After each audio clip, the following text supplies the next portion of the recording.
Hello, maing adlaw. Nindot kaya ang tempo sa tong panahon karon. Unta anaa ka sa mayong panglawas ug malipayon ka kauban imong pamilya. Tungod sa nindot og tempo sa tong panahon, nakahuna-huna ta nga what if ang mga sakyanan powered by solar o kanang gitawag nila nga mga electric cars. Sa kadaghan nga sakyanan na nigamit na og fuel sama sa diesel o gasolina, polluted na gyud kaayo ang atong kahanginan. Mao nang mas prefer gyud nga magbakasyon sa bukid para lang nato ma-feel ang presko nga hangin.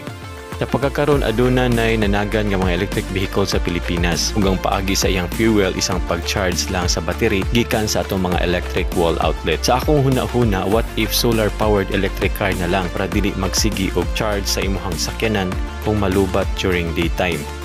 So gi-search nako ang internet kung naabay electric car solar powered ug naa na gyud di ay ug nagkantidad kini og 250,000 euros o 15,017,403 pesos. Medyo dili pa nato kaya ang ana nga kantidad, tagaan lang sa tamo og ideya kung unsa ang solar powered electric cars. Na ako'y solar powered electric car toy ug dinhi inyong makita nga basta maigo ang iyahang solar panel sa init sa adlaw, muhatag kini og kuryente ngadto sa dynamo motor ug andam na kini nga modagan.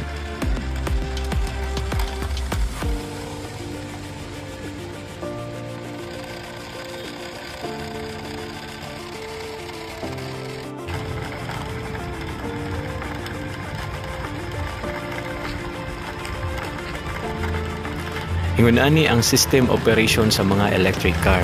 Kinahanglan lang nato ani ang battery bank para energy storage para dili lang siya mudagan og dunalay init. Ang solar panel ang ihang charging system para mosamot ang fuel efficiency sa mga electric cars.